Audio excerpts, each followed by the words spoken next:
Bom dia, Felipe. Uma satisfação enorme falar a Guaíba, falar aos ouvintes da Guaíba. Ministro, em primeiro lugar, fazer um registro aqui. O senhor está conversando conosco em um dia de uma decisão do Supremo, que é uma decisão pesada. O Supremo Tribunal Federal começa a definir hoje o rito do processo de impeachment. Muito obrigado por nos atender, porque o senhor, de forma transparente, sempre atende a imprensa, mesmo em situações delicadas como essas, que a gente imagina será um longo debate hoje no Supremo. Como é que o senhor se preparou para hoje? O que o senhor imagina que vai acontecer a partir das 14h no STF? Em primeiro lugar, tomei conhecimento pela imprensa de que o voto do relator tem 100 folhas. Eu, particularmente, não aceito o voto antes de feito o pregão do processo. Eu compareço, quando eu não sou relator, para votar de improviso. Evidentemente, eu li as iniciais das ações da BPF, ação de descumprimento de preceito fundamental e também das cautelares, e já fiz as minhas anotações, não um voto propriamente dito. Em segundo lugar, não há julgamento pesado. Depois de 37 anos em colegiado, o julgamento é como um julgamento como outro qualquer. E buscamos, quando participamos do julgamento, tornar prevalecente a Constituição Federal.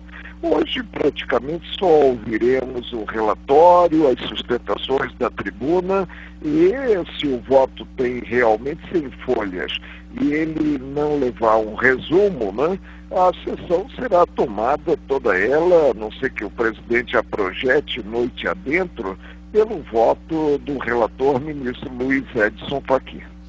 Ministro, numa situação como essa, se for mesmo 100 páginas para serem lidas hoje, fica tudo para amanhã, quer dizer, tem tempo antes do recesso, você imagina que nós teremos os ritos do impeachment definidos antes do recesso? Eu não imaginava de início um voto com 100 folhas, já que temos, inclusive, inúmeros processos aguardando o pregão. E se você considerar que a leitura de uma folha leva cerca de 3 minutos, nós temos aí um bocado de tempo. Agora, a sessão marcada para amanhã, quinta-feira, a partir das 14 horas, que não são bem 14 horas, porque o tribunal sempre começa com um atraso de 20, 30, 40 minutos, e também uma sessão marcada para sexta-feira. Agora, o que não dá para continuar é com esse impasse, ante a falta de diálogo, total falta de diálogo entre o Executivo Nacional e o Legislativo. Enquanto isso, a crise que alcança o cidadão, a mesa do cidadão, que é a crise econômica, financeira, se aprofunda e o país está estagnado. Ministro, vamos lá. As principais questões aí que envolvem o regramento do impeachment, que serão discutidas por vocês: defesa prévia da presidente Dilma Rousseff antes da decisão de Eduardo Cunha, que deflagrou o procedimento de impeachment. Votação secreta para a eleição da Comissão Especial do Impeachment pelo plenário da Câmara.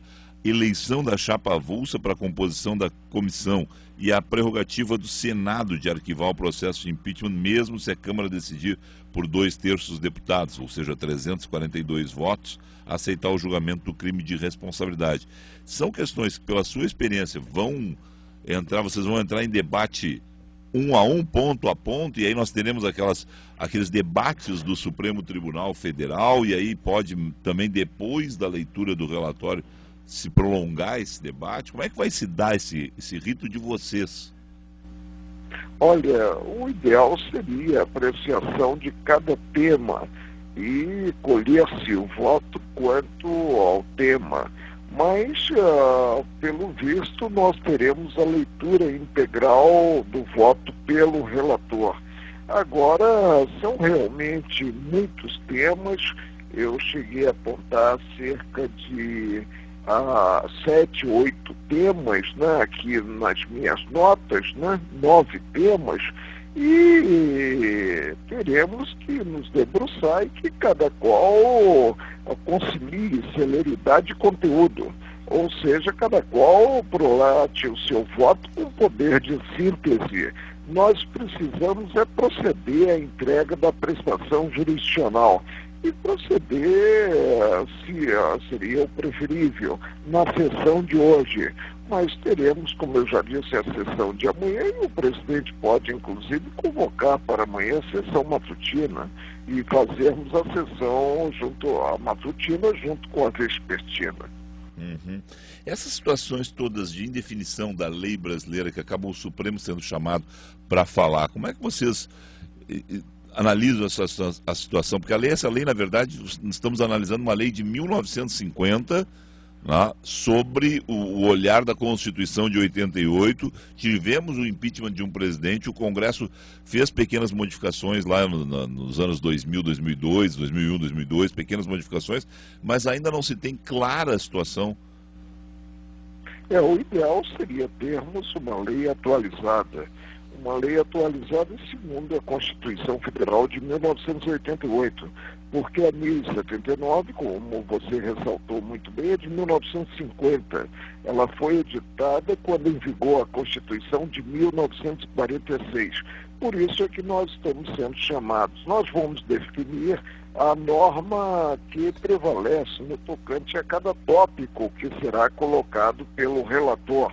Se prevalece a Constituição Federal, a Lei 1079, e se há campo para a regência de alguma matéria mediante um regimento interno. Que prevaleça realmente o direito positivo e que prevaleça, acima de tudo, a lei das leis, que é a Constituição Federal. O senhor já pode abrir seu voto, por exemplo, na questão... Não. Eu formarei e veicularei o meu voto, né, quando chegar a minha vez de votar. E na ordem de tomada dos votos, que eu já tentei alterar para adotar a ordem dos tribunais em geral, votando a seguir ao relator o mais antigo, depois dele, né? Eu voto praticamente como antepenúltimo, já que eu sou o segundo em antiguidade no tribunal, né? Aí depois do meu voto teremos o voto do ministro Celso de Mello e o voto do presidente, que normalmente vota por último. Não, eu lhe perguntei isso, sabe por quê, né? Porque os ouvintes, assim, não vai perguntar para ele como é que ele vota. Eu disse, não, esse é um voto que a gente sabe que vai acontecer na hora, mas eu não poderia deixar de lhe perguntar. Olha, eu já sou tão mal interpretado, porque eu estou sempre pronto a falar à grande imprensa, né? E aí a pessoa imagina que eu falo para antecipar o voto. Não, eu falo para esclarecer os cidadãos em geral sobre a matéria que estará sendo colocada no plenário do Supremo. O debate mais intenso vai se dar na questão da votação secreta, porque é a crítica maior que se faz hoje. Pela sua experiência, é ali que vai se dar o debate, a votação secreta para a eleição da comissão especial? Eu não vejo essa questão como uma questão complexa, complicada, né? Já que nós temos uma Constituição Federal que define as situações jurídicas em que há votação secreta. E como eu já me pronunciei no plenário, né, eu não concebo que um agente político, como é um parlamentar, né, vote de forma secreta. A regra é a publicidade, a regra é a transparência, a regra é a prestação de contas aos eleitores. E para que ela ocorra, evidentemente, se tem que saber como o eleito votou, como o representante votou. Ministro, a questão desse debate todo, nesse momento, o senhor já fez aí uma citação ao momento econômico, né, que se vive o país. Quer dizer, a gente fica num impasse nesse momento, o país todo parado. Vocês, o senhor imagina, por duas respostas que me deu, vão conseguir fechar todo esse processo, o rito, antes do recesso do Judiciário. Mas e o recesso do Congresso? Como é que o senhor vê a possibilidade do Congresso, no meio de todas essas operações da Lava Jato, no meio de toda essa questão do impeachment, entrar em recesso? Eu devolvo o questionamento. Nós vivemos hoje uma fase de normalidade democrática. A resposta é negativa. E para afastar-se essa fase, tem-se necessidade do crivo do Congresso Nacional. Eu não concebo que, ante esse contexto, que aí está, com o país paralisado, os senhores deputados e senadores tenham recesso e retornem apenas no dia 2 de fevereiro. Porque, afinal de contas, vamos ficar todos nós em suspense, né? O país, a situação... O país paralisado e o desemprego aumentando a cada dia, a questão social se complicando, e eu já disse, a paciência tem limite. Tá certo. Ministro, obrigado ao senhor, né? Uma boa sessão. Uma satisfação enorme falar aos gaúchos, pelos quais eu tenho uma grande admiração.